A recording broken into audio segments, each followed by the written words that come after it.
يا أيها الذين آمنوا اتقوا الله ولتنظر نفس ما قدمت لغد واتقوا الله إن الله خبير بما تعملون. بسم الله الرحمن الرحيم. السلام عليكم ورحمة الله وبركاته.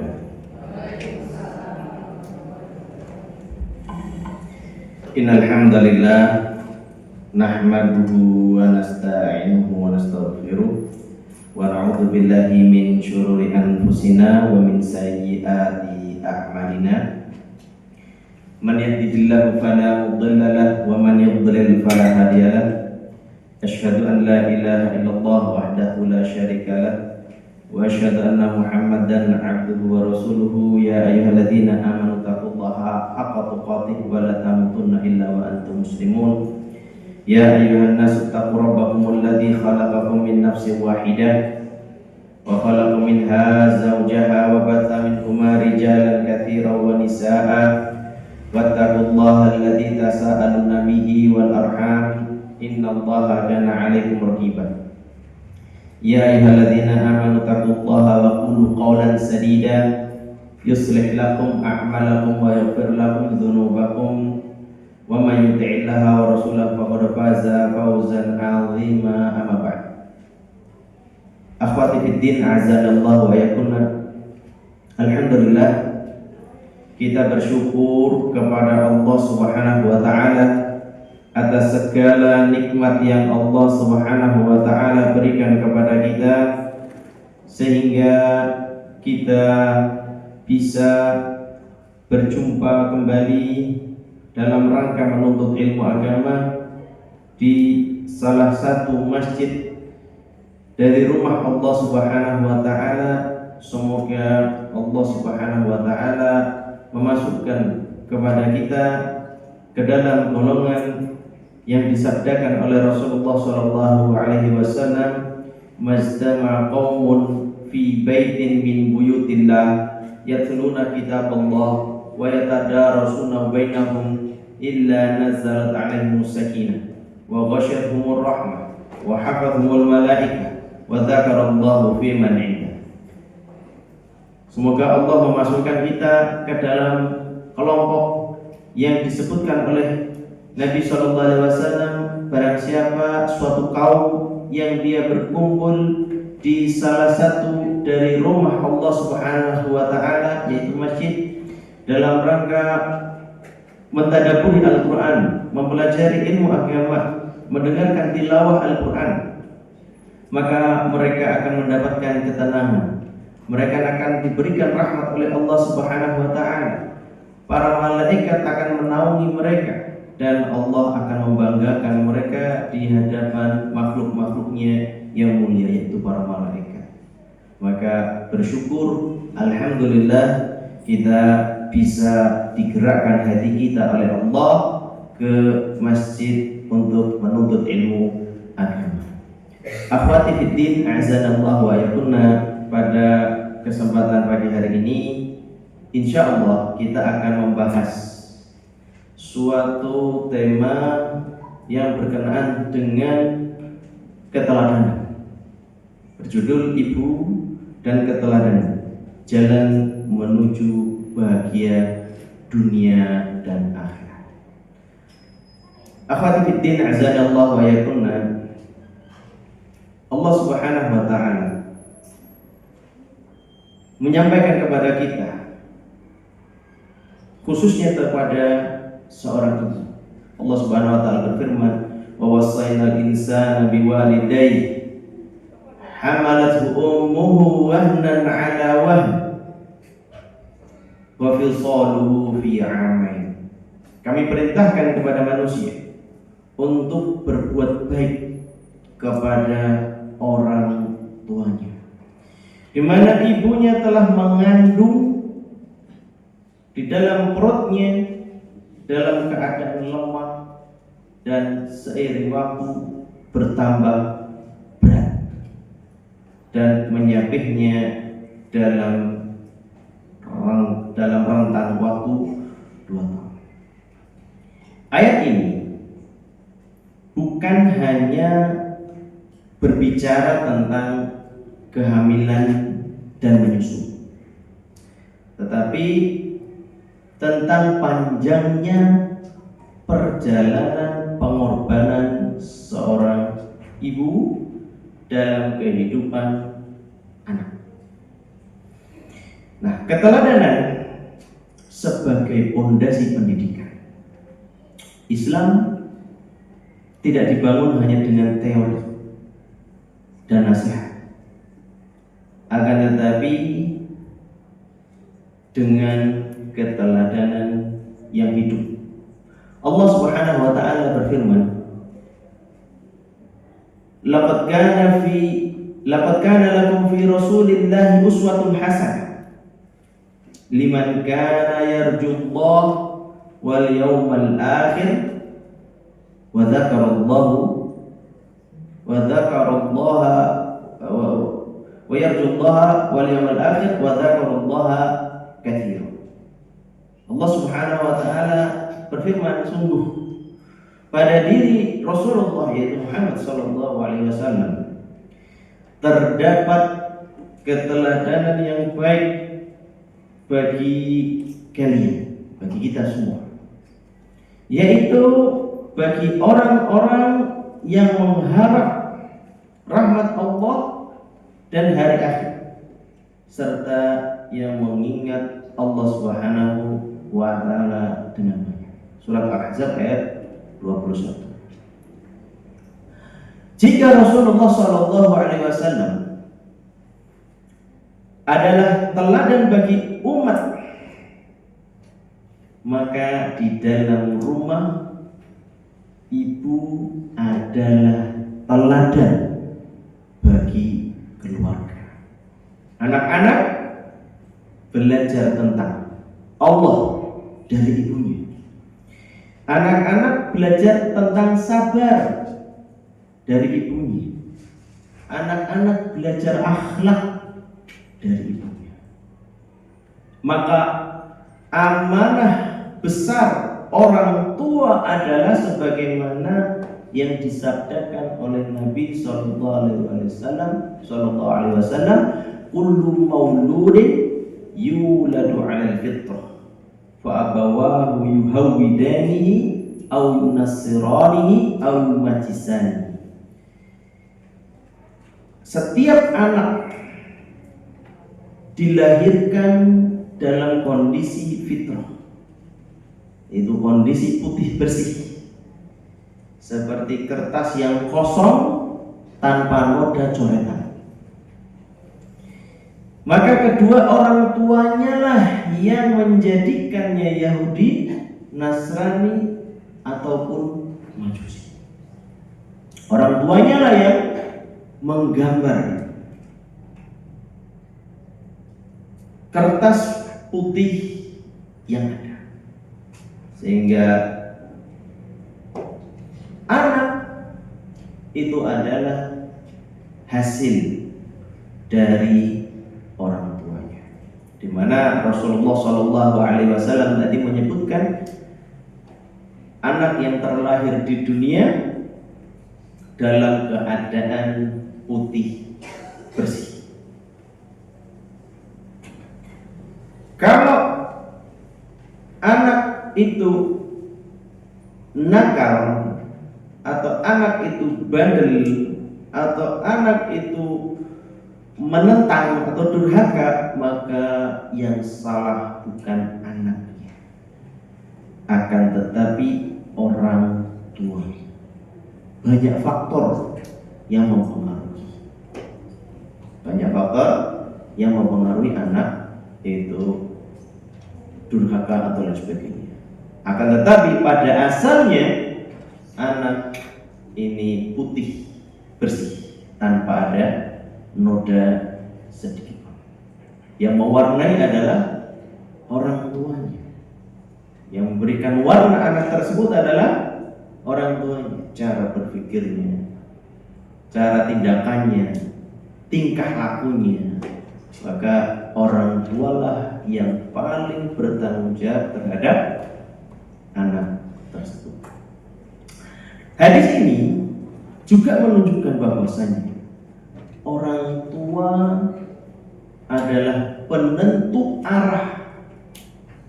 Orang tua adalah penentu arah.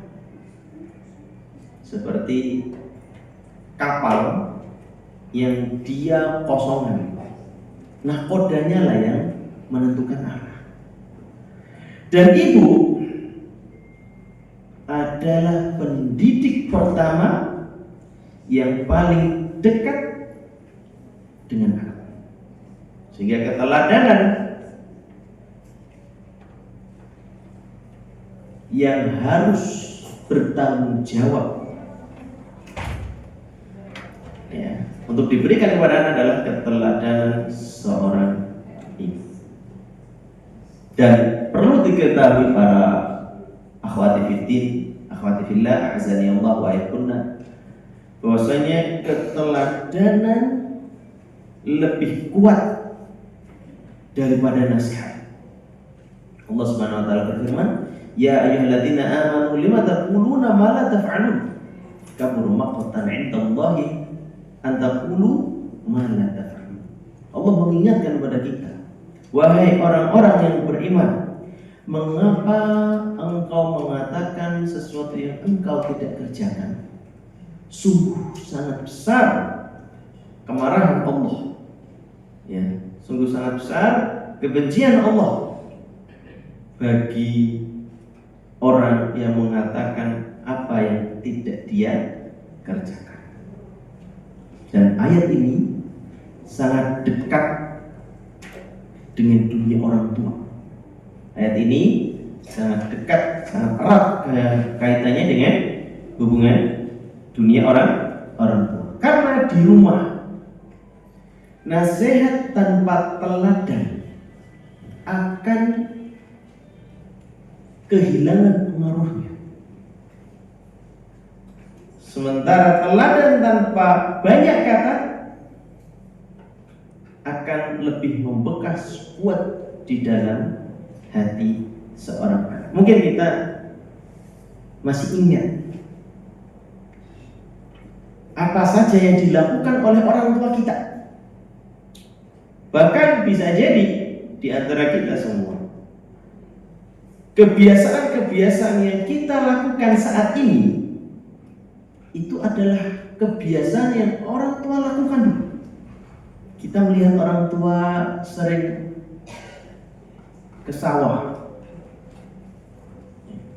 dari pagi hingga sore. Mungkin siang pulang untuk istirahat. Kerja keras yang beliau lakukan menjadikan motivasi kita untuk semangat bekerja. Atau ketika orang tua kita membantu orang lain, ketika ada orang yang kesusahan, orang tua kita bantu, ibu kita bantu, maka tanpa sadar kita mengikuti apa yang mereka lakukan. Padahal orang tua dulu jarang ada yang dekat dengan agama. Bahkan pendidikan lebih tinggi kita daripada orang tua kita. Namun keteladanan yang mereka lakukan kita rasapi. Dan mereka nggak banyak tanya, nggak banyak bicara. Tidak seperti orang tua zaman sekarang, lebih banyak nasihat daripada teladan. Dan ini merupakan hal yang perlu diluruskan. Dan insya Allah pada kesempatan kali ini kita akan membahas tentang ibu dan keteladanan. Kajian ini tidak untuk menyalahkan para ibu, tidak untuk menyalahkan para ibu, para ummahat, itu tidak. Akan tetapi untuk menguatkan, untuk mengingatkan dan mengajak untuk kembali mempelajari bahwasanya dan untuk mengingatkan bahwasanya ibu itu tidak dituntut untuk menjadi ibu sempurna, tidak. Dan ibu itu hanya dituntut untuk jujur dalam berusaha. Gak ada ibu yang sempurna, gak ada. Manusia di dunia ini gak ada yang sempurna. Ya. Ustaz, saya kan tipenya orang pemarah karena saya punya darah tinggi, bro. Ya. Atau Ustaz, saya punya OCD, tahu OCD ya? Gak bisa apa? Melihat rumah berantakan, gak bisa. Pasti bawahnya marah terus. Ya kan? Ada seperti itu, Bu? Ada. Enggak semua. Tapi ada. Dan itu bukan kekurangan. Ingat, gak ada yang sempurna di dunia ini. Tidak ada yang sempurna di dunia. Kita terima, ya memang saya OCD gitu. Oh, saya memang darah tinggi, iya saya darah tinggi. Dan kita nggak nyalahkan, itu sudah sunatullah, kan gitu. Ini nggak ada yang salah. Takdir Allah semua baik. Takdir Allah semua. Akan tetapi yang dituntut adalah kita bisa jujur dalam berusaha. Kita benar-benar berusaha. Bukan hanya banyak mengeluh, ya, banyak mengadu. Kita dituntut untuk berusaha dengan jujur dan istiqomah dalam ketelatenan.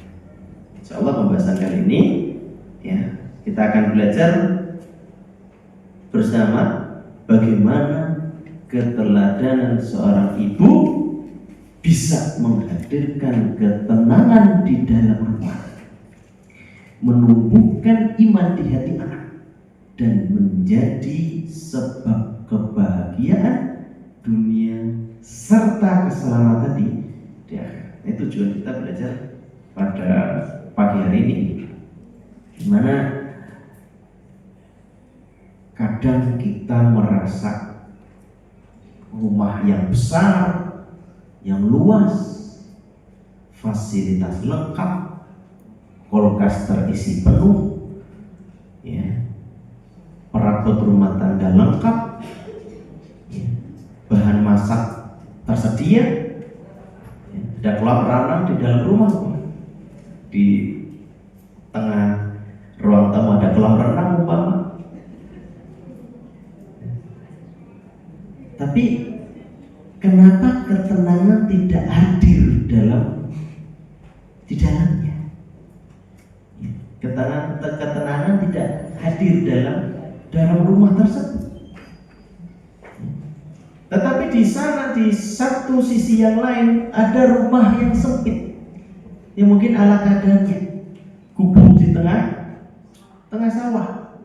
Itu tenangnya luar biasa. Betapa nikmatnya tidur, ya, di tengah sawah yang dihembus angin yang sepoi-sepoi, ditambah aroma daun padi yang berwarna hijau. Itu menghadirkan ketenangan. Nah, apa yang salah? Kan itu. Apa yang salah? Dan juga terkadang kita banyak uang nih. Kita bisa membeli fasilitas belajar untuk anak kita. Kita bisa menyekolahkan anak sampai perguruan tinggi di sekolah yang megah, yang mewah. Namun, kenapa hubungan antara anak ini gak baik? Dan maka kita pada kesempatan kali ini menjadikan keduanya, ya, antara ketenangan, kita ingin menghadirkan ketenangan dalam rumah tangga kita, dan juga menjadikan anak kita sebagai qurratul a'yun, penyejuk mata kita, sehingga di dunia kita bahagia, di akhirat kita selamat. Umat yang kami hormati, akhwati fiddin, azanallahu wa yakunna. Pembahasan pertama adalah hakikat keteladanan ibu dalam Islam.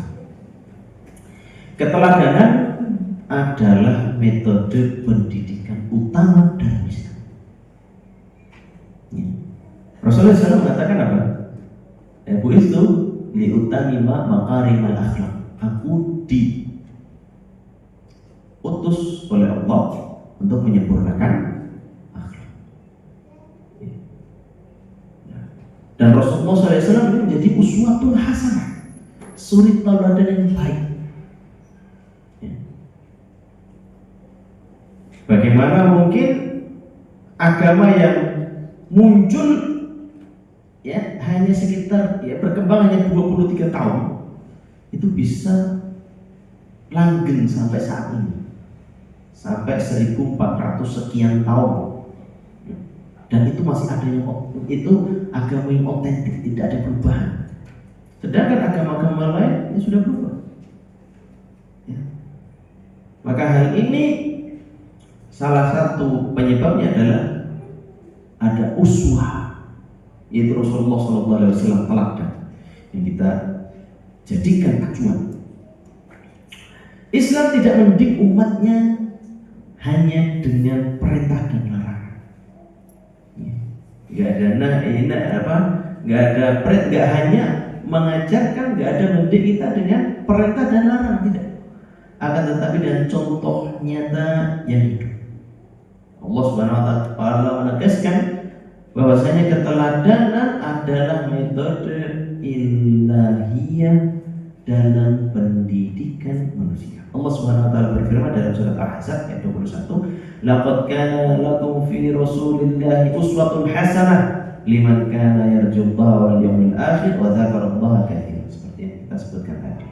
Bahwasanya telah ada suri tauladan yang baik yang bisa kita contoh ya, bagi orang-orang yang mengharap Allah dan hari kiamat serta yang mengingat Allah dengan baik. Ayat ini mengajarkan kepada kita bahwa Islam tidak hanya yang diajarkan. Islam tidak hanya diajarkan saja, tidak hanya teoritis, akan tapi juga dicontohkan.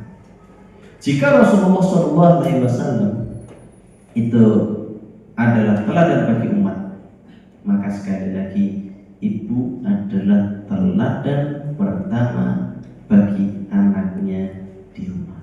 Dan ibu merupakan madrasatul ula dalam kehidupan anak. Ya.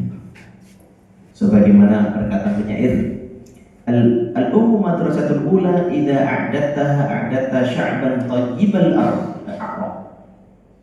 Ibu adalah sekolah pertama. Jika engkau mempersiapkannya, engkau telah mempersiapkan sebuah generasi yang baik. Dan ini semakna dengan hadis yang telah kita sebutkan yang lalu, yaitu kullu mauludin yuladu 'alal fitrah fa abawahu yuhawidani ayun nasrani wa yumajisani. Semua atau setiap anak terlahir di atas fitrah, di atas suci, lembar kosong. Maka orang tuanya lah yang menjadikan dia Nasrani, Yahudi, Nasrani maupun Majusi. Agama anak itu tergantung orang tua. Agama anak tergantung orang. Dan anak belajar dengan melihat, bukan hanya dengan mendengar. Salah satu kesalahan dalam pendidikan rumah tangga hari ini adalah kita mengira, atau banyak manusia mengira bahwasanya perubahan anak itu berubah dengan nasihat. Anak berubah dengan nasihat. Tidak. Itu kesalahan besar. Anak itu tidak hanya berubah dengan nasihat. Bahkan kita saja. Kalau ada orang setiap hari menceramai kita, menasihati kita, kira-kira apa yang kita rasakan? Greget, jengkel. Setiap hari Ustaz nasihatnya sama. Ya. Kamu sedekah. Setiap hari jengkel ya?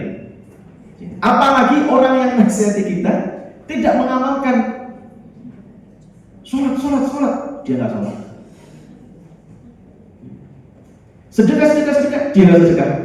Jengkel nggak kita? Jengkel. Kita, apalagi anak. Sehingga yang menjadikan anak itu berubah tidak hanya nasihat, akan tetapi apa? Contoh. Makanya Allah memperingatkan kita dalam surat As-Saff, ya ayyuhalladzina amanu lima taquluna ma la taf'alun, kabura maqtan 'indallahi an taqulu ma la taf'alun. Wahai orang-orang yang beriman, mengapa engkau mengatakan apa yang tidak kamu kerjakan, dan Allah benci hal itu. Sehingga ayat ini sangat dekat dengan dunia parenting. Kenapa? Satu, anak mendengar perintah. Yang kedua, menyerap perilaku. Anak itu kadang lupa dengan perintah. Anak itu kadang lupa dengan apa yang diperintahkan. Akan tetapi dia tidak akan lupa dengan apa yang ia lihat di kehidupan setiap hari. Seperti yang kita jelaskan di awal tadi, kita melihat orang tua kita selalu bekerja keras. Mereka nggak banyak ngeluh pada kita, aduh capek dan sebagainya. Enggak, mereka kerja aja. Mereka kerja, waktunya kerja, istirahat, pulang, makan. Dan mereka jarang menasihati kita, kamu kerja, jarang. Dan secara tidak langsung kita mengikuti apa yang mereka lakukan, semacam itu. Sehingga bahkan kita kadang lupa dengan apa yang dinasihatkan orang tua, ya enggak? Orang tua kita pernah nasihatin kita apa saja, lupa ya, banyak lupanya. Tapi apa yang mereka contohkan kita lakukan. Oleh karenanya anak mungkin lupa dengan apa yang diperintahkan, namun mereka tidak akan lupa dengan apa yang mereka lihat di setiap hari. Oleh karenanya hati-hati ibu-ibu kalau melakukan suatu hal di depan anak-anak, ya, melakukan apapun di depan anak-anak, hati-hati. Bahkan ketika ombak besar menerjang kapal, maksudnya apa? Ketika ada UFO lewat, ketika es batu mencair karena panas, ketika kita konflik dengan suami kita, ketika ada konflik rumah tangga, hati-hati, jangan di depan anak. Kita boleh tidak bertengkar dengan suami? Ada enggak rumah tangga yang tidak ada pertengkaran? Enggak ada. Rasulullah SAW saja pernah berseteru dengan istri, pernah terjadi pertengkaran dalam rumah tangga. Sehingga hal tersebut sudah menjadi hal yang ada, seperti garam dalam sebuah masakan. Kalau garam tidak ada, kita buat sop, nggak ada garamnya, rasanya hambar. Pertengkaran itu pasti terjadi, disebabkan salah satu faktornya adalah setan itu berada di nadi kita, di aliran darah kita. Setan itu di aliran darah, makanya kadang kita panas. Kadang juga kita lagi darah tinggi makan daging kambing, tiba-tiba panas, tiba-tiba pengen marah gitu kan. Itu karena memang dipengaruhi setan. Kadang hanya beda beda pendapat dalam masalah masakan saja, itu bisa menjadi percekcokan. Padahal pengen liburan, satu pengen ke Jogja, satu pengen ke mana? Ke Bali, tapi jangan ke Bali. Bali biar sepi ya. Ke Jogja, satunya ke Jakarta, Bandung dan Jakarta. Hanya beda saja, beda pendapat, itu bisa menjadi percekcokan. Sehingga potensi untuk cekcok dengan suami itu pasti ada. Akan tetapi para umat yang kami hormati, jangan perlihatkan ketidaksukaan kita, atau jangan sampai kita memperlihatkan percekcokan kita dengan pasangan kita di hadapan anak-anak. Jangan sekali-kali perlihatkan. Kenapa? Karena akan menjadikan pola pikir yang gak baik. Apalagi suami yang kasar, tidak sengaja mengayunkan tangannya kemana gitu, atau melempar apapun gitu. Maka anak secara otomatis akan itu bagus, itu orang tua saya melakukan demikian, berarti saya juga melakukan. Apalagi ibu saya membantah bapak saya, membantah bapak saya. Berarti membantah orang tua boleh. Tidak taat kepada pemimpin boleh. Maka itu sangat amat berdampak. Oleh karenanya hati-hati ketika kita berseteru atau berselisih dengan suami, harus benar-benar jauh dari tunjukkan bahwasanya kita sama suami kita atau sama pasangan kita itu baik saja. Tunjukkan kepada anak bahwasanya kita sama suami kita baik, dan contohkan, terutama untuk ibu, contohkan dan perlihatkan bakti para umat kepada ibu, kepada bapak, kepada suami di hadapan anak-anak, supaya mereka ketika menikah akan melakukan, akan mencontohkan apa yang ibu lakukan pada suaminya. Sekarang saat ini angka perceraian sangat tinggi. Salah satunya disebabkan, dan itu rata-rata dari anak muda.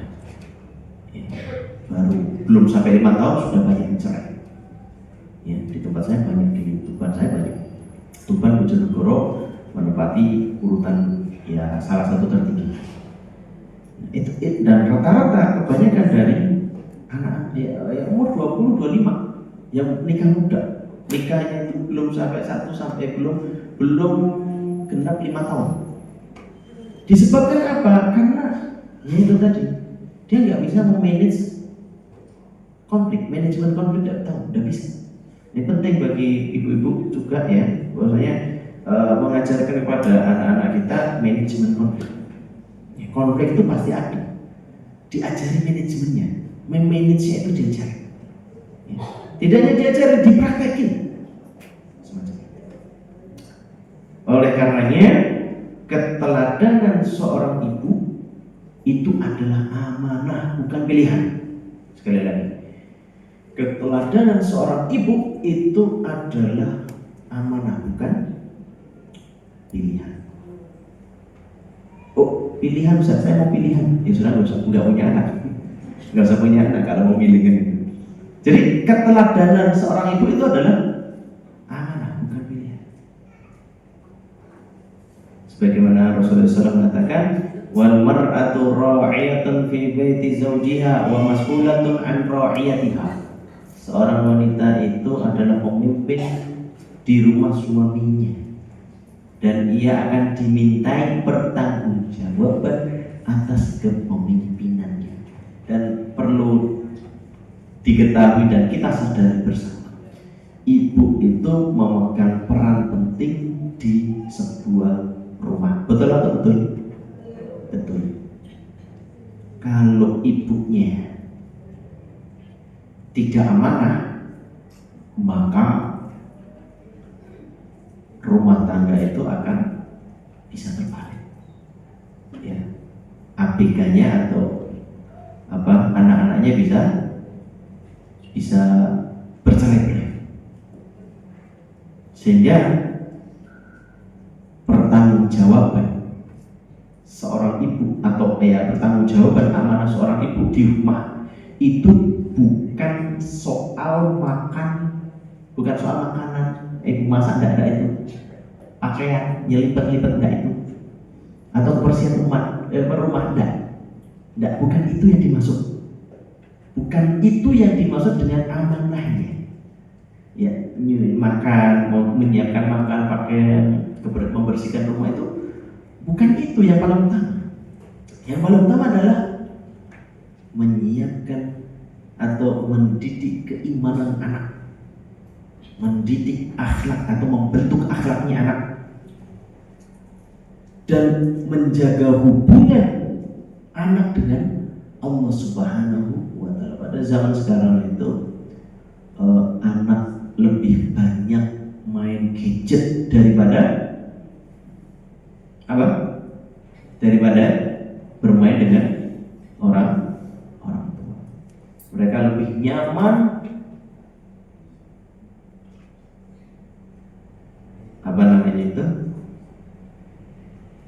berdialog.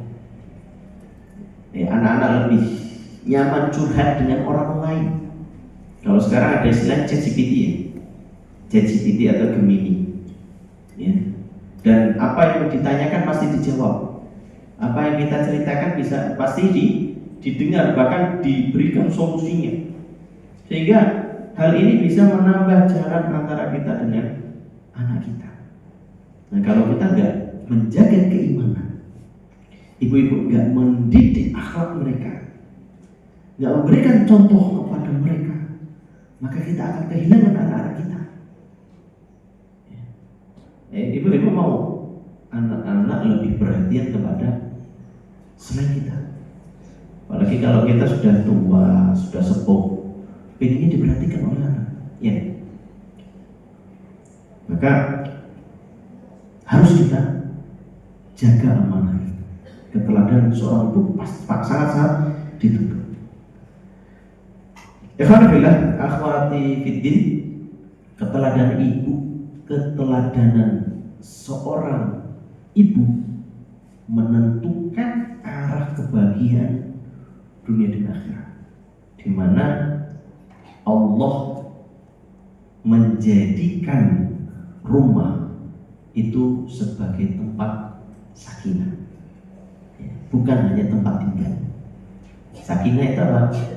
Allah Subhanahu wa Ta'ala berfirman dalam surat An-Nahl ayat 80, Wallahu ja'ala lakum min buyutikum sakinah. Allah telah menjadikan bagi kalian rumah-rumah sebagai tempat ketenangan. Jadi rumah adalah tempat yang tenang. Dan ketenangan rumah sangat tergantung dengan siapa yang menghidupkannya, tergantung siapa yang ada di dalamnya. Dan seringkali yang paling menentukan suasana rumah itu siapa? Ibu. Ketenangan hatinya, kelembutan lisannya, kedekatannya dengan Allah ini sangat amat menentukan sakinah. Maka kalau ibu-ibu pengen rumahnya tenang, ya, sakinah, tentrem, adem, ayem, apalagi. Maka yang paling pertama untuk menerapkan adalah seorang ibu yang wajib untuk belajar tenang, ya, sabar, dan sebagainya. Dan keteladanan ibu hari ini akan menjadi kebahagiaan anak di dunia dan di akhirat. Di dunia bahagia, di akhirat menjadi penyelamat. Anak-anak kita akan menjadikan kita bahagia di dunia dan akan menjadi penyelamat di akhirat nanti, di mana Allah Subhanahu wa taala, Rasulullah SAW menerangkan kepada kita bahwasanya setiap manusia pasti akan mati. Ya. Kullu nafsin dha'iqatul maut. Seluruh manusia, seluruh yang bernyawa akan mati. Dan setelah kematian tidak ada amal. Ya. Idza mata ibnu Adam inqata anhu amal. Kalau anak Adam mati, seluruh amalan terputus. Illa min thalath, kecuali 3 hal. Apa itu? Shadaqatun jariyah, ilmun yantafa bihi,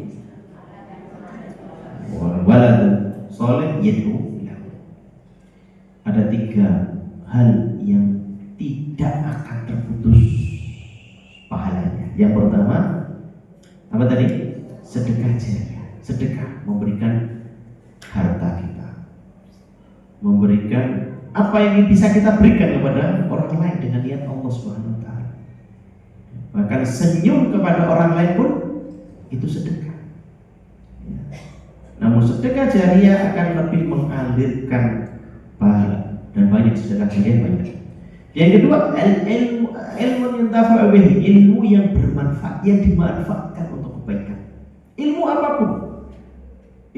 apapun, terlebih ilmu agama. Ya, ini akan menjadikan pahalanya mengalir. Tapi ada syaratnya. Kita menggunakan ilmu itu atau ngajarin ilmu itu karena Allah Subhanahu wa taala. Bahkan ilmu dunia pun itu bisa. Bagaimana kita ngajarin orang-orang yang susah, ya, dalam segi ekonominya kita ajarin usaha, bahkan kita kalau bisa kita modalin, ya, dan ingatkan bahwasanya, ya, untuk senantiasa bersyukur, ajarin agama, ajarin tauhid, ya, bertawakal kepada Allah, maka itu akan menjadi ilmu yang bermanfaat. Dan yang ketiga adalah anak yang soleh yang mendoakan orang tua. Anak soleh mendoakan orang tua. Karena ada anak yang nggak mau mendoakan orang tua, bahkan enggan untuk mendoakan orang tua. Ya. Sehingga anak yang soleh adalah investasi utama. Anak soleh itu adalah investasi utama kita. Banyak orang menginvestasikan uangnya di dunia untuk mendapatkan saham, supaya keuntungannya berkali-kali lipat. Menabung emas, ya, biar nanti 10 tahun lagi dijual bisa untung ratusan juta. Akan tetapi banyak di antara manusia yang lalai, bahkan tidak sadar, bahkan meninggalkan investasi yang paling berharga. Apa itu? Investasi anak. Dan yang memegang kontrol dan orang yang paling sangat berpengaruh terhadap anak itu siapa? Ibu. Oleh karenanya, ibu memiliki kewajiban untuk apa? Belajar agama, terutama Al-Quran, sebagai fondasi keteladanan. Karena keteladanan tidak lahir dari niat baik saja. Keteladanan tidak lahir dari niat baik saja, akan tetapi dari ilmu. Ya. Niat saja nggak cukup, harus ada ilmu. Makanya ibu belajar. Oleh karenanya yang wajib paling utama belajar itu siapa? Ibu. Ya. Terutama belajar Al-Quran. Ustaz, karena pernah dulu ada pertanyaan seperti ini. Ustaz, saya mau belajar malu Ustaz sama anak. Gitu. Kalau kebetulan saya punya lembaga online Al-Quran, ini markas Mabatul Quran itu, kita ngajarin ibu-ibu dari membaca Al-Quran dari dasar, ada yang pertengahan, ada yang mahir. Nah, dasar. Ada ibu-ibu yang pernah ngomong seperti ini. Ustaz, saya malu kalau saya belajar ketahuan anak. Saya nggak bisa baca Quran. Ya, tapi saya pengen belajar, tapi saya malu. Gimana Ustaz solusinya? Solusinya ya belajar aja. Adapun malu di hadapan anak karena kita bacanya masih terbata-bata, ya sudah. Bahkan itu secara tidak langsung anak termotivasi, loh, ibu saya sudah tua, nggak bisa baca Quran, tapi beliau semangat belajar walaupun nggak bisa, walaupun ketika baca itu sering dikoreksi sama gurunya, maka anak akan semangat belajar. Betul nggak? Jadi bukan malah malu. Bahkan kita tunjukkan, ini loh saya belajar, ini loh nak saya belajar, tapi gak usah ngomong. Ini loh nak saya belajar, gak usah ngomong. Tunjukkan ketika dia melihat, biarin aja. Ya. Ketika membaca Al-Quran, ya melalui sekarang kan nggak hanya belajar itu kan tidak hanya di sekolah-sekolah, nggak harus di masjid gitu kan, tapi bisa melalui online seperti Zoom atau lain sebagainya. Tunjukkan bahwasanya setiap hari kita itu belajar. Bahkan ada seorang ibu yang ya setiap harinya belajar. Setiap ada kelas, ya beliau ikuti. Ya. Padahal sekali lagi beliau itu nggak begitu bagus lah bacaannya, semacam itu. Tapi memang semua kelas ikuti. Nah, ini akan menjadi semangat, akan menjadi teladan yang paling besar, dan anak itu pasti mengakui ibunya. Oh, ibunya sudah berusaha, walaupun mungkin kadang dicandai kadang oleh anaknya, nggak apa-apa. Ya, dan itu adalah pengalaman yang tidak akan terlupakan oleh anak. Itu adalah hal yang tidak akan dilupakan oleh anak sepanjang hidup. Bahkan akan diceritakan juga kepada anak-anaknya. Ibu dulu, mbahmu dulu, ya, nenekmu dulu. Itu kalau belajar Al-Quran itu sampai malam. Dikoreksi sama ustadznya itu, sama ustadzanya itu, enggak putus asa. Itu ceritakan sama anak-anaknya yang lain atau cucu-cucunya, dan akan turun-temurun semacam itu.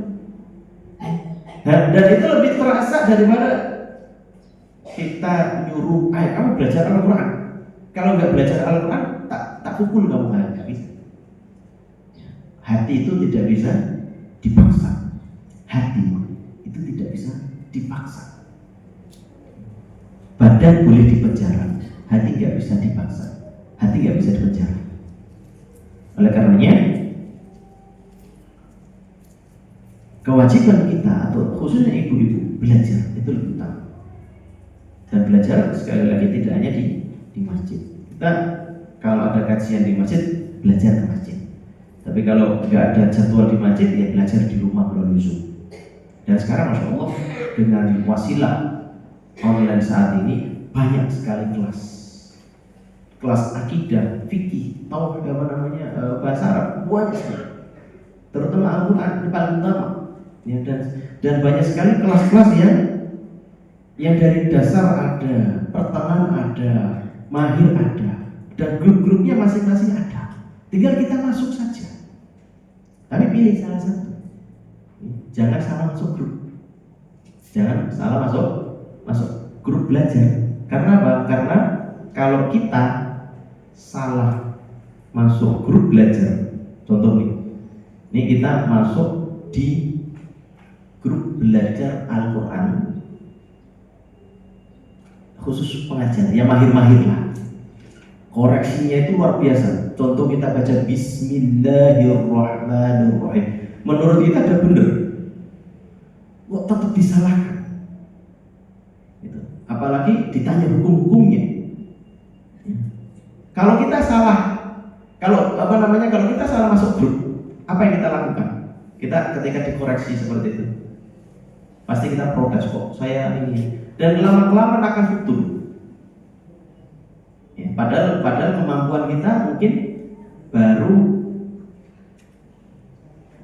pembenaran makharijul huruf. Kira-kira yang salah gurunya atau kita yang salah masuk grup? Kita yang salah masuk grup ya. Gitu. Jadi kalau kita salah masuk, kalau kita mengikuti kelas yang gurunya itu taskhihnya itu kejem, ada nggak seperti itu? Ada, banyak. Taskhihnya kejem. Baca Bismillah itu bolak-balik, ada nggak seperti itu? Ada. Ya jangan, ya bukan berarti bukan makom kita, berarti bukan kelas kita. Kita nyari kelas yang lain. Ya, kita nyari kelas yang cocok sama kita, kan? Banyak sekali lagi pembelajaran kelas sekarang banyak. Dan ini kenikmatan yang Allah berikan kepada kita. Ya, kenikmatan yang Allah berikan kepada kita. Kita manfaati dan kita tunjukkan kepada anak-anak kita belajar. Kita belajar. Semacam itu. Allah Subhanahu wa taala menegaskan perbedaan yang sangat amat jelas antara orang yang berilmu dengan yang tidak. Allah Subhanahu wa taala berfirman, "Qul hal yastawi alladziina ya'lamuna wal ladziina la ya'lamun innama yatadzakkaru ulul albab." Katakanlah, apakah sama orang-orang yang mengetahui dengan orang-orang yang tidak mengetahui? Sesungguhnya hanya orang-orang yang berakal yang dapat mengambil pelajaran. Enggak sama. Allah Subhanahu wa taala saja menyampaikan juga yarfa'illahu alladziina aamanu minkum wal ladziina utul ilma darajat. Allah mengangkat derajat orang yang beriman dan orang-orang yang menuntut ilmu beberapa derajat. Jadi ada perbedaan orang yang berilmu dan tidak berilmu. Ilmu saja tidak, niat baik nggak cukup, niat baik tidak cukup, perlu apa? Dan ayat ini juga memberikan isyarat kepada kita bahwa keteladanan yang benar harus dibangun di atas ilmu, bukan sekedar kebiasaan maupun tradisi. Kemudian selanjutnya, ibu bertanggung jawab menjaga keluarga dengan ilmu agama. Jadi nggak hanya bapak, suami nggak hanya itu, tapi ibu juga bertanggung jawab. Allah tidak memerintahkan orang tua untuk menjaga keluarga secara fisik, akan tapi juga menjaga mereka dari kerusakan. Allah Subhanahu wa taala berfirman, "Ya ayyuhalladzina amanu qu anfusakum wa ahlikum." Wahai orang-orang beriman, jagalah dirimu dan keluargamu dari api neraka. Jadi nggak hanya secara fisik, orang suami mencari nafkah, ya, kita mungkin memasak kayak itu, tapi juga bagaimana orang tua membentengi anak-anaknya dari api neraka. Dan ulama menjelaskan bahwasanya menjaga keluarga dari api neraka itu adalah dengan ilmu dan amal, dengan mengajarkan tauhid, mengajarkan ibadah, mengajarkan akhlak. Dan siapakah yang paling dekat untuk melakukan di rumah? Siapa? Ibu. Loh, suami Ustaz. Suami kerja. Suami punya tugas lain, kerja. Ya, gitu. Sehingga ibu memiliki peran yang sangat penting. Oleh karenanya, kalau ibu memiliki tugas, ya, ini kalau ibu nggak punya ilmu, bisa mengajar? Nggak bisa. Ada perkataan faqidu syai' la yu'ti. Orang nggak punya apa-apa itu nggak bisa memberi. Ibu nggak punya uang, ibu nggak punya makanan, bisa ngasih makanan nggak? Bisa ngasih uang nggak? Dan syarat memberi itu apa? Harus punya. Syarat memberi adalah harus punya. Jadi kalau kita mau ngajarin adab, akhlak, kita pengen menjadi teladan, ya kita harus punya ilmu. Ya. Al-ilmu qabla al-qawli wal amal. Ilmu itu sebelum ngomong dan beramal. Umat yang kami hormati, belajar Al-Quran ini adalah kebutuhan ibu, bukan sekedar anjuran. Belajar Al-Quran itu adalah kebutuhan seorang ibu, bukan sekedar anjuran.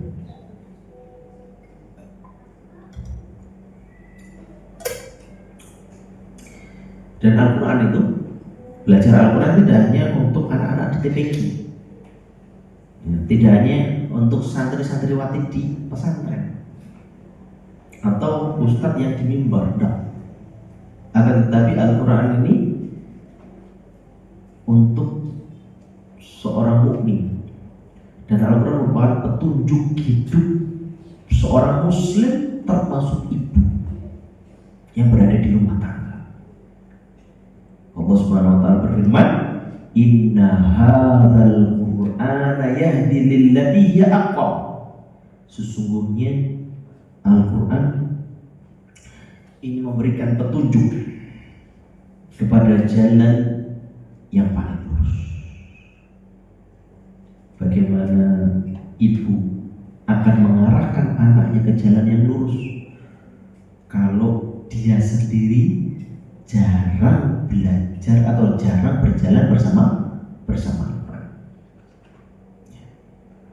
Bagaimana mungkin kita mengarahkan anak-anak kita kepada Al-Quran sedang kita sendiri tidak dekat dengan Al-Quran?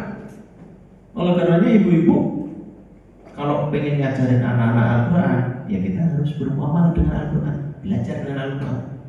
Tadi ikuti aja kelas-kelas online, ya, yang ngajarin Al-Quran banyak setiap hari.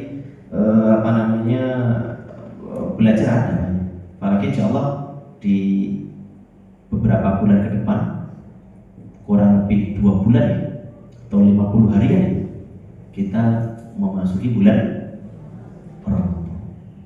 Itu kesempatan ibu-ibu tuh untuk dekat dengan Al-Quran.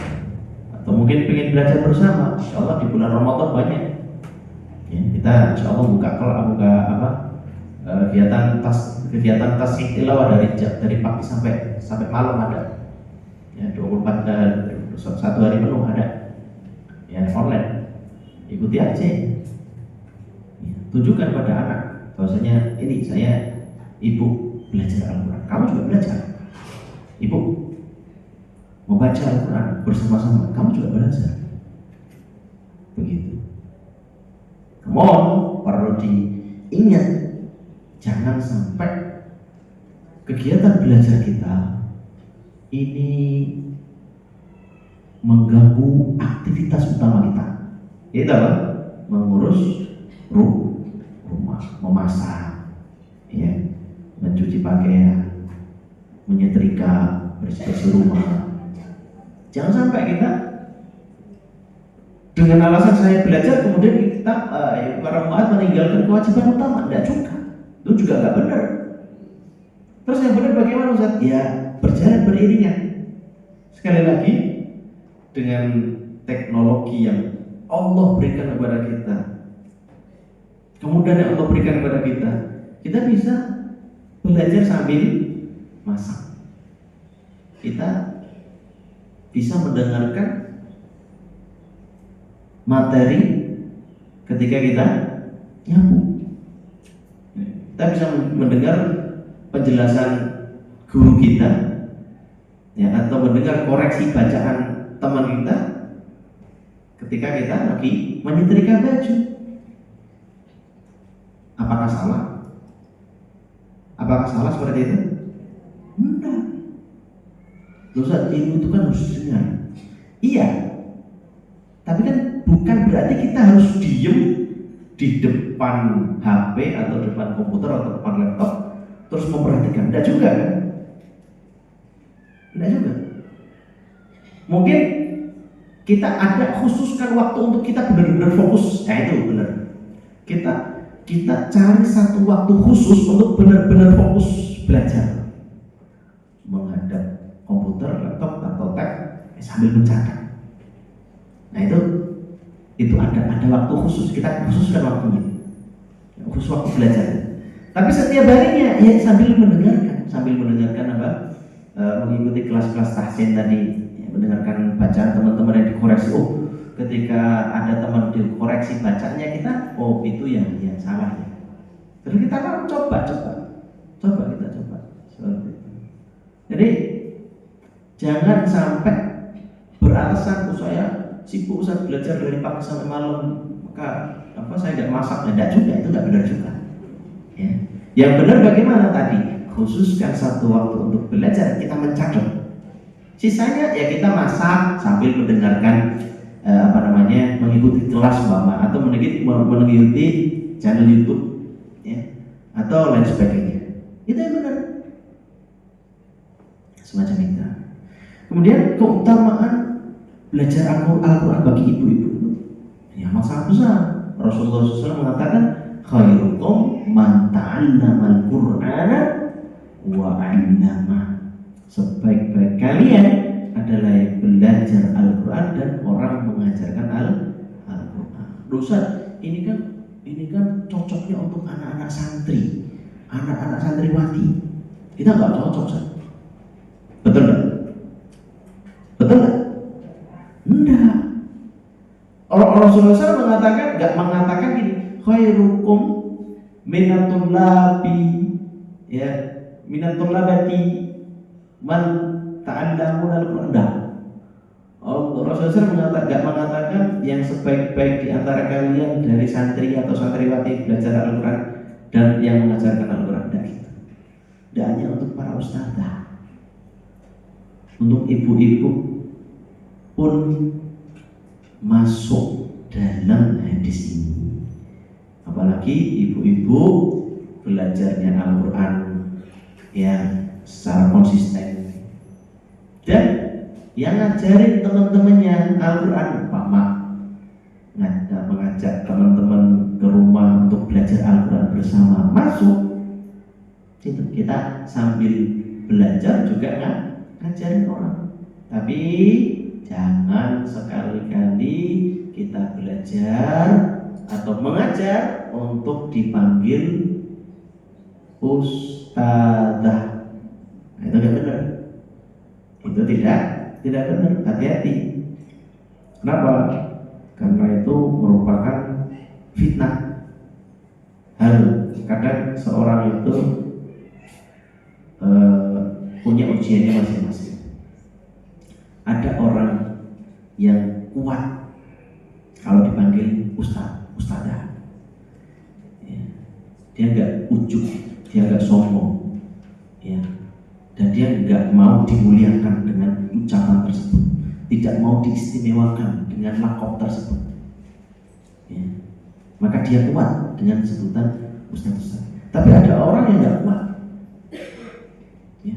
Ketika dia mengajar terus dia dipanggil ustadzah, ya, akhirnya dia pengennya dipanggil dengan lakop itu. Kalau nggak dipanggil dengan lakop itu, dia nggak mau noleh, contoh, ya.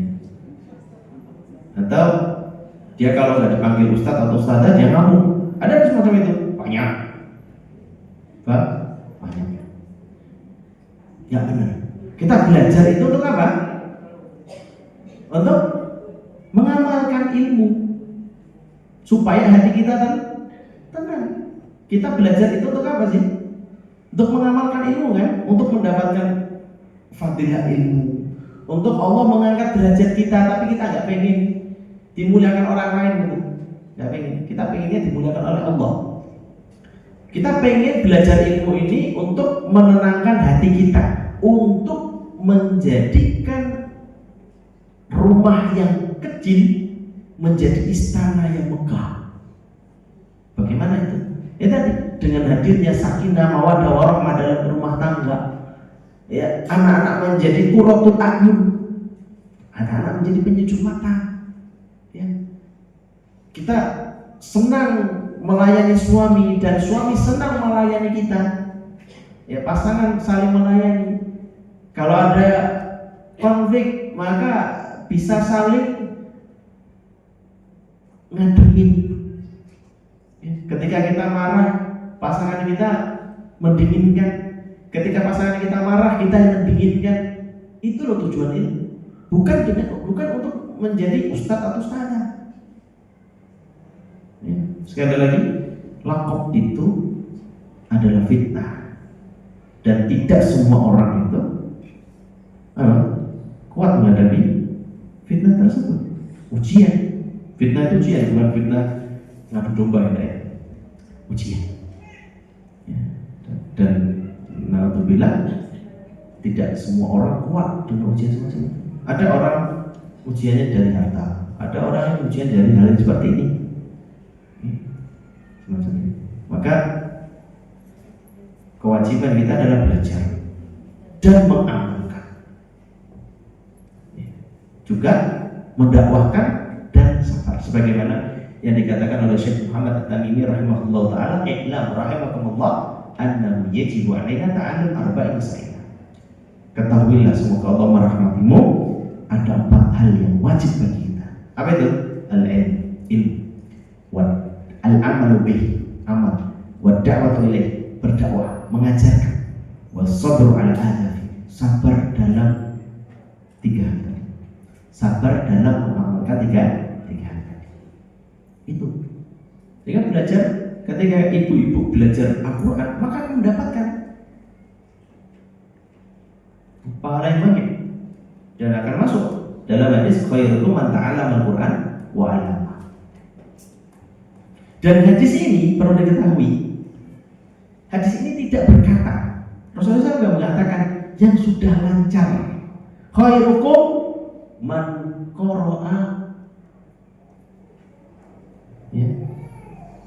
Sebaik-baik kalian adalah orang yang membaca, ya, dengan lancar, tidak. Rasulullah SAW tidak mengatakan sebaik-baik kalian adalah belajar Al-Quran dan mengajarkannya yang sudah lancar, tidak.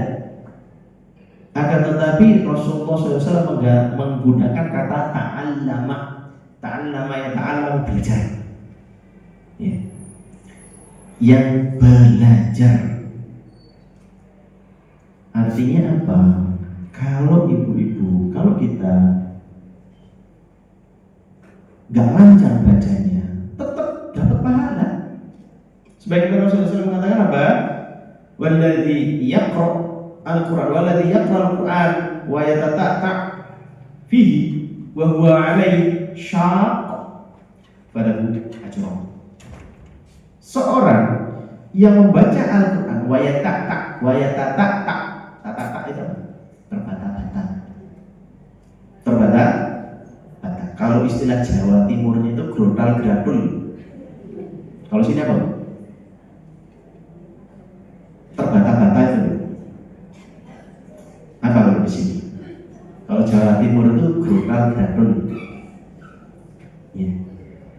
Nah, tidak hanya itu, wahwa alaihi syaqun, dan dia mengalami kesulitan. Dan hanya terbata-bata dan dia mengalami kesulitan. Ada tidak orang yang untuk belajar baca Al-Quran itu sulit banget? Ada. Qur'an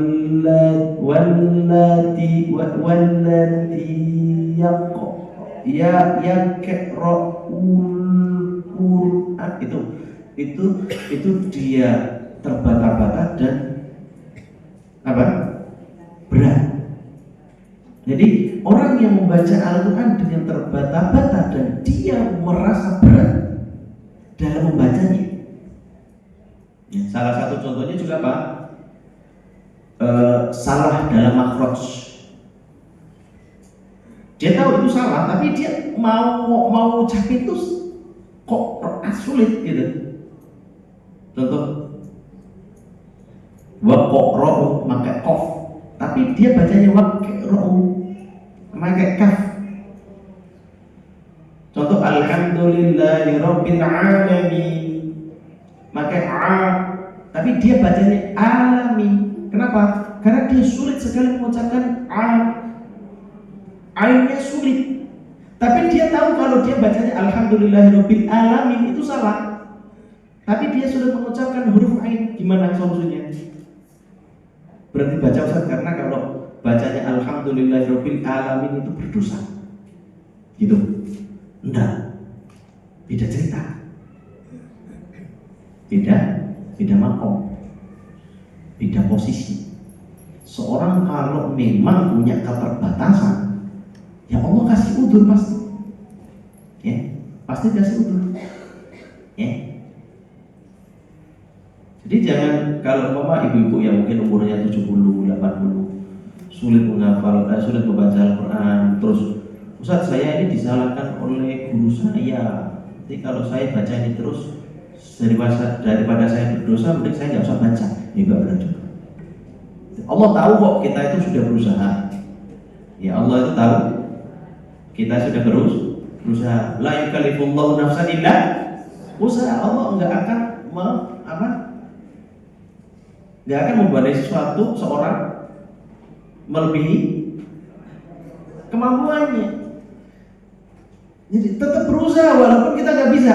Sekali lagi dulu yang pernah kita katakan, kita belajar walaupun kita sudah tua, kita ulang pelajaran, kita ulang materi, kita hadir majelis ilmu walaupun kita nggak paham.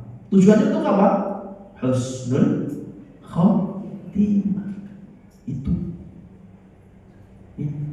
Sehingga orang yang membaca Al-Quran dan dia berusaha untuk belajar dengan berbagai macam rintangan yang ada, maka dia akan mendapatkan pahala. Dan orang tadi yang terbata-bata dalam membacanya, kemudian yang susah dalam membaca, itu akan mendapatkan 2 pahala. Kita dapat 2 tuh. Ibu-ibu yang bacanya grodal-gradul tadi, terbata-bata tadi, dan sulit untuk membaca, itu dapat 2. Apalagi yang, mohon maaf, pandangannya sudah tidak jelas.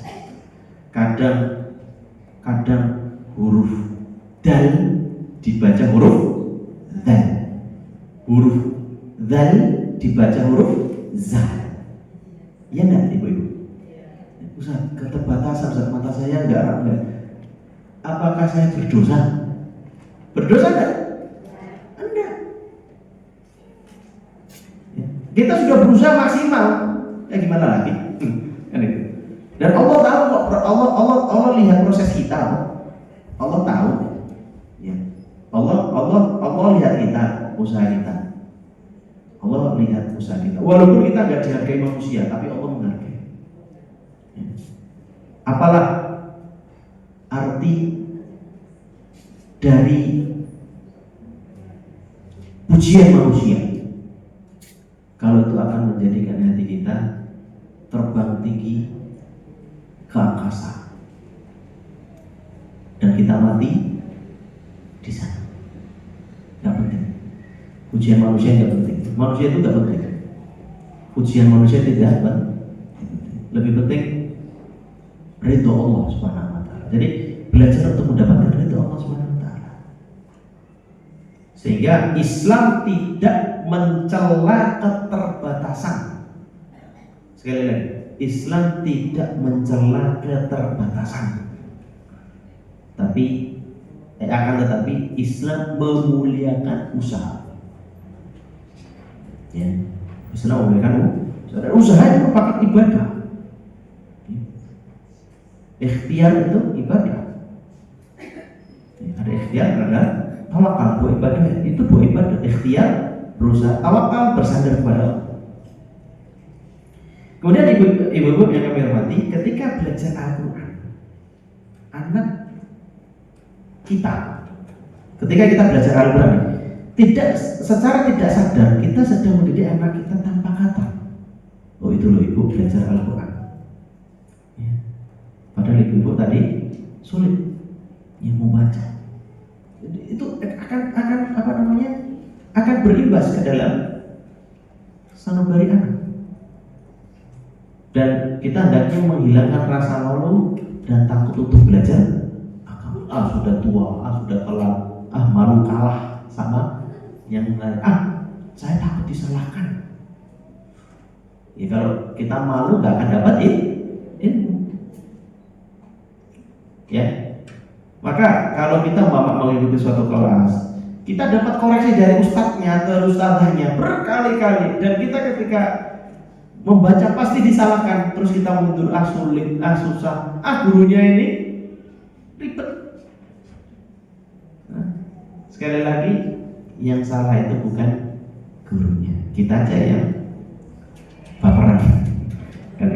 Harus kita berusaha, walaupun berkali-kali, tak apa-apa. Bukan tujuan kita bukan untuk dipuji. Masya Allah, subhanallah, bacaan ibu luar biasa. Enggak. Ya. Bahkan kalau bisa kita mencari kelas yang benar-benar tasihnya itu mutasyadid, benar-benar apa? Bacaannya itu dikoreksi benar-benar. Ini bukan dalam rangka Pak, berlebihan, bukan. Supaya kita membenarkan bacaan kita. Supaya bacaan kita supaya benar. Tapi perlu diketahui bukan juga berarti kita harus bacanya seperti itu. Kalau nggak baca seperti itu salah, enggak juga. Kita harus berusaha belajar. Ya kita harus membaca, walaupun mungkin kadang salah, tidak apa-apa, yang penting belajar. Syekh Sulaiman Ar-Rahili, Syekh Fauzan juga mengatakan, ya membaca Al-Quran itu, membaca Al-Quran dan hukum tajwid itu, ya hukumnya wajib di beberapa tempat. Ya, tapi kalau orang-orang memiliki keterbatasan, bukan berarti ketika membaca membaca salah terusnya berdosa, ada juga. Pokoknya yang penting adalah kita membaca Al-Qurannya. Ya. Adapun kita belajar itu untuk meningkatkan kemampuan membaca. Belajar Al-Quran seperti tadi dikoreksi dan sebagainya itu untuk meningkatkan kemampuan bacaan kita. Tapi dalam membaca Al-Quran kita tetap wajib membacanya dengan banyak dan lancar. Yang penting hukum-hukum wajib itu terpenuhi, seperti makharijul huruf itu harus benar. Itu Pak. Adapun yang lain nadanya gitu kan. Adapun yang lain contoh mat arid disukun, mat jaiz dan sebagainya itu yang penting kita tahu saja. Dan ikhwan fillah rahimakumullah, wujud keteladanan ibu dalam ibadah, akhlak dan mengelola emosi, yaitu keteladanan ibu dalam ibadah menjadikan anak mencintai Allah dari ibunya. Ya, ketika kita dekat dengan Allah, ya anak kita akan cinta dengan Allah juga. Dan ibu, ya keteladanan ibu dalam akhlak itu tercermin sebagai yaitu rumah sebagai sekolah karakter. Jadi ibu kalau akhlaknya baik itu akan lebih berpengaruh pada anak kita, yang menjadikan anak kita memiliki karakter yang baik. Sehingga sekolah karakter terbaik itu mana? Di rumah. Bukan sekolah yang memacam sekolah karakter. Sekolah karakter terbaik adalah di rumah. Dan keteladanan ibu dalam mengelola emosi adalah sabar dalam pendidikan yang nyata. Ya, ibu kalau lagi emosi bisa mengelola, ya, lagi lelah bisa mengelolanya. Jadi jangan setiap salah itu langsung dihukum anak-anak. Ibu ketika lagi pindahan amarah itu anak-anak lagi belajar. Anak melakukan kesalahan, terus ibu bisa mengelola emosinya dan bisa memaafkan anak, itu anak itu lagi belajar. Ya. Dan keteladanan ibu dalam lisan adalah ibu-ibu berkata dengan baik kepada suami, kepada anak, ya. Dan antara antara dalam rumah dan luar rumah sama. Jangan sampai di luar rumah baik, di dalam rumah buruk. Di dalam rumah baik, di luar rumah buruk. Jangan sampai seperti itu. Ya, karena hal itu akan menjadikan apa? Anak kita enggan untuk menerima perkataan dari kita. Dan ingat ibu-ibu, jaga lisan. Jaga lisan. Jangan sampai banyak mencela. Karena lisan itu bisa melukai. Ucapan yang kadang kita nggak sadar itu bisa melukai anak. Maka jaga lisan. Jangan sampai kita berkata-kata yang pedas di hadapan anak-anak kita, atau mengatakan pedas kepada anak-anak kita. Dan ingat, ibu harus memberikan keteladanan dalam hubungan rumah tangga. Hormat kepada suami. Kalau salah minta maaf pada suami atau anak. Kalau salah benar-benar salah ya minta maaf. Jangan malu. Ustaz malu. Ustaz jaim Ustaz dah. Jangan. Kalau memang salah ngaku kepada suami apa? Turunkan ego. Ya. Kalau kita bisa gampang memaafkan suami, gampang meminta maaf gitu kepada suami kita, kepada anak-anak kita. Orang yang di sekitar kita, anak-anak kita, suami kita pun akan mudah dan bahagiakan mereka. Dan bahagia mereka kalau mereka kita bahagiakan, kita berikan tutur kata yang baik, maka mereka juga akan memberikan kebaikan kepada kita. Mungkin itu yang bisa kita sampaikan. Kira ada pertanyaan? Kalau ada kita cukupkan.